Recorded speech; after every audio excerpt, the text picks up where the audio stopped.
saya mahasiswa dari UHAMKA angkatan tahun 2017. Saya mengambil prodi gizi. Saat ini saya semester 6 dan saya akan membuat menu sarapan pagi untuk pasien Dumping Syndrome. Buat kalian yang pengen tahu apa sih Dumping Syndrome, jadi Dumping Syndrome itu ketika makanan bergerak dari lambung ke usus yang pergerakannya itu terlalu cepat sehingga menyebabkan gejala seperti perut kram, terus mual, muntah, dan yang lebih parahnya itu bisa pingsan loh.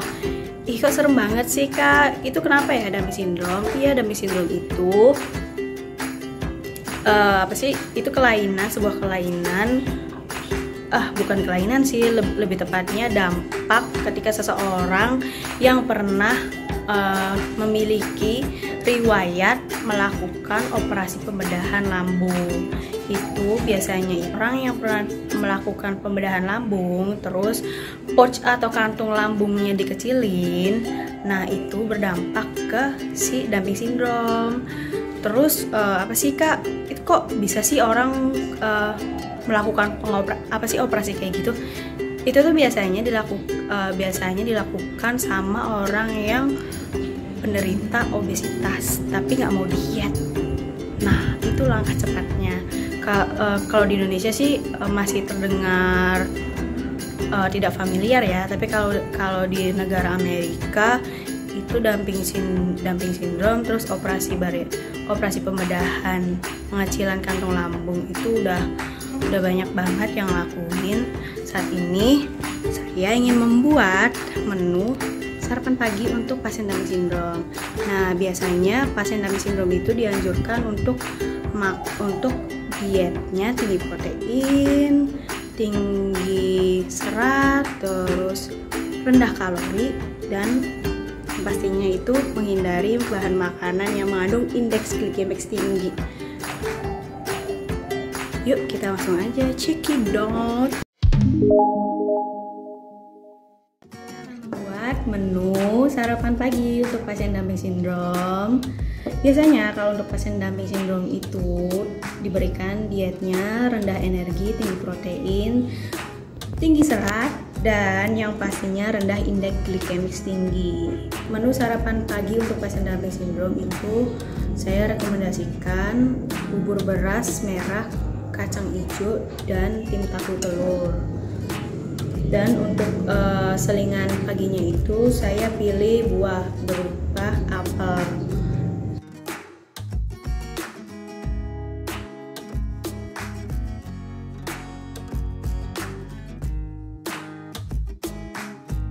Lanjut ke bahan-bahannya ya. Ini ada kacang hijau dan beras merah. Sebelum dibuat itu kacang hijau sama beras merahnya dicuci bersih, kemudian direndam selama kurang lebih 1 jam.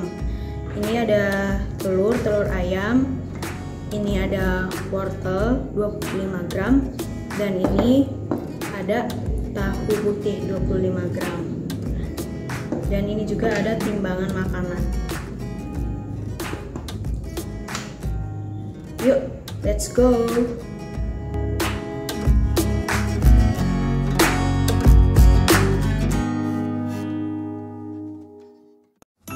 Proses masak sebelumnya ini kita tiriskan dulu ya, biarkan airnya mendidih.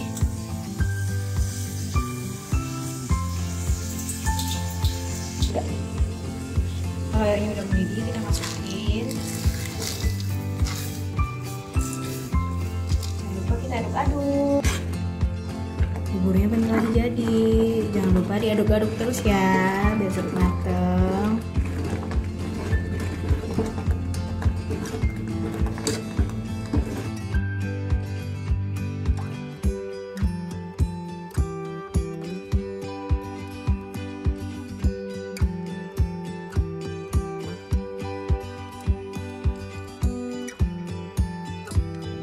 Kita akan masak.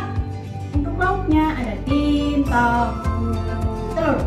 Oke, langsung kita masukin tahu. Masukin dulu ya tahunya.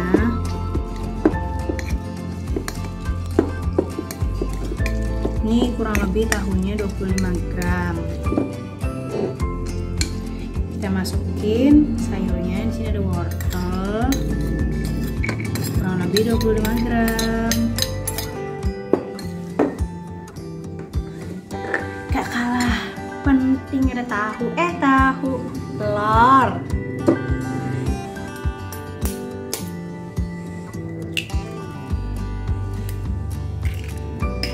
Aduk deh.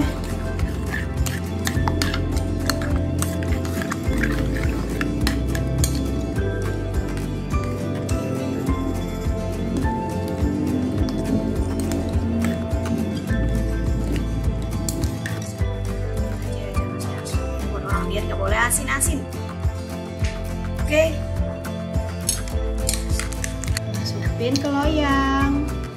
Baru kita steam. Panasin dulu. Jadi nih guys, masukin. Tunggu sampai matang ya. Kurang lebih sekitar 30 menit. Matang guys. Kita angkat terus diemin.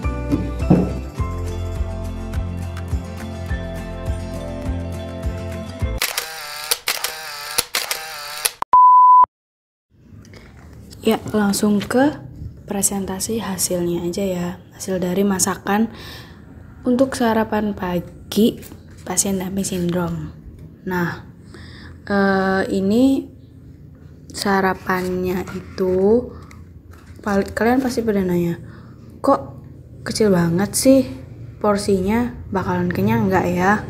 Tenang aja kok, ini udah sesuai standar sama ketentuan sarapan pagi itu 20% dari total kalori per hari. Nah, berapa sih kalorinya untuk makan sarapan paginya itu? Totalnya 226 kilokalori, proteinnya 14 gram, lemaknya 7 gram, dan karbohidratnya 27 gram. Karena pada pasien Dumping Syndrome itu harus membatasi jumlah asupan kalorinya, sehingga makanannya itu harus porsi kecil tapi sering. Kemudian menghindari makanan yang berlemak, mengandung indeks glikemik tinggi, protein tinggi, terus tinggi serat. Kenapa sih saya memilih beras merah sebagai karbohidratnya, terus dijadikan bubur, terus masaknya bersamaan bersama kacang hijau? Ya, karena beras merah itu mengandung indeks glikemik rendah, tapi dia itu supplier sumber energinya sama aja kayak nasi. Di kacang hijau juga dia itu ada kalsium, zat besi, dan juga karbohidrat yang sangat membantu untuk sebagai sumber energi. Nah, di kacang hijau juga mengandung tinggi protein 20-40%. Kenapa saya memilih lauknya tim tahu telur? Karena di tahu dan telur itu mengandung tinggi protein yang sangat baik untuk pasien Dumping Syndrome. Kenapa saya memilih protein tinggi itu? Karena pada pasien pasca operasi bariatrik terus berdampak ke Dumping Syndrome itu, pasien itu tuh mengalami kehilangan lemaknya dalam waktu jangka panjang karena diet yang diberikan oleh dokternya. Pada menu sarapan pagi ini saya tidak menambahkan jenis lemak hewani ataupun lemak nabati karena pada lemak hewani itu mengandung tinggi kolesterol, sedangkan itu bertentangan sekali dengan prinsip diet yang diberikan untuk pasien Dumping Syndrome, dan itu juga dapat mempengaruhi berat badannya. Jadi kayak sia-sia aja gitu, udah melakukan operasi bariatrik tapi masih mengkonsumsi jumlah lemak yang tinggi. Nah, dan itu kan menimbulkan kita tuh jadi gemuk lagi gitu. Nah, itu tuh kayak sia-sia aja gitu kalau kita nggak menerapkan prinsip dietnya. Kenapa saya memilih wortel? Karena wortel itu mengandung tinggi serat. Di dalam 100 gram wortel itu terdapat 4 gram serat. Terus juga itu baik untuk pasien dumping sindrom karena fungsi lambungnya itu kan pada pasien dumping sindrom itu kan udah tidak berfungsi normal lagi ya. Sehingga kalau misalkan kita mengkonsumsi makanan yang tinggi serat, waktu cernanya itu jadi lama, jadi pasien dumping sindromnya itu bisa tahan lapar juga. Oke, langsung ke hal yang harus dihindari oleh pasien dumping sindrom. Yang pertama, itu nggak boleh minum setelah makan. Jadi, kalau mau minum itu tunggu 30 menit setelah makan. Terus yang kedua itu menghindari olahan yang kayak jus-jusan, pokoknya yang berbau jus gitu, karena pada pasien dumping sindrom itu ada pembatasan jumlah asupan cairan. Terus pada pasien dumping sindrom juga harus menghindari produk kafein terus alkohol, karena itu tuh perilaku yang tidak baik banget untuk mengontrol dietnya. Penelitian ini juga dibuktikan oleh yang dilakukan oleh James Michel pada tahun 2012 tentang perilaku menyimpang pasca operasi bariatrik. Salah satunya itu si respondennya itu mengkonsumsi alkohol. Jadi dampak buruk dari mengkonsumsi alkoholnya yang dilakukan oleh si Michel di tahun 2012 ini, salah satu respondennya itu mengalami kenaikan berat badan. Seharusnya kan kalau pada pasien dumping sindrom itu sesuai yang keinginan yang tadi, ingin dia tuh nggak mau obesitas, nggak mau gemuk, jadi dia itu melakukan operasi bariatrik. Nah, tapi setelah melakukan operasi bariatrik, dia tuh nggak menjaga pola makannya, nggak menjaga dietnya, ya otomatis kembali lagi sama kenaikan berat badannya. Dan juga ada indikasi fungsi lambungnya itu yang tadinya lambungnya itu dikecilin pouchnya. Terus kalau kita makan terus kan otomatis fungsi anatominya si lambung juga berbeda lagi karena kita tidak menjaga pola makan. Nah, kalau pada pasien dumping sindrom juga harus memperhatikan frekuensi makannya. Jadi porsinya kecil tapi sering, bisa sehari itu dia sampai 6 kali makan, 3 kali makan utama, 3 kali snack. Biasanya pada pasien dumping sindrom itu diberikan energinya atau asupan makannya dalam satu hari itu sekitar 500 sampai 800 kilokalori per hari.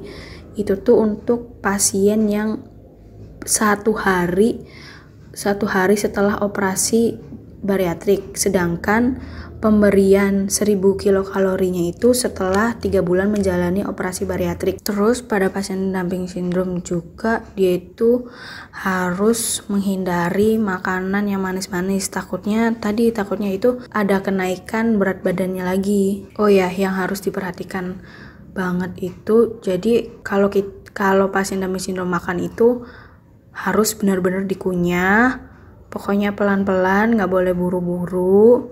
Takutnya itu ada gejala yang timbul kayak mual, muntah. Nah, pada pasien dumping sindrom juga harus memperhatikan suplemen multivitaminnya karena pembatasan jumlah asupan kalorinya itu loh, sehingga menghindari malnutrisi dan juga defisiensi zat gizi mikro. Sebaiknya pada pasien dumping sindrom itu mengkonsumsi suplemen multivitamin setiap hari, dan itu tuh sejalan dengan penelitian yang dilakukan oleh Kimberly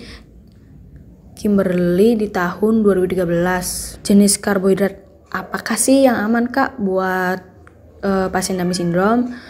Jenis makanannya itu ada beras merah, kemudian oats, terus jagung, terus kentang, umbi-umbian. Kalau dari proteinnya itu yang harus dihindari protein tinggi lemak. Contohnya itu kayak daging bebek, terus ikan lele, terus kayak jeroan-jeroan gitu tuh kan, itu kan nggak boleh.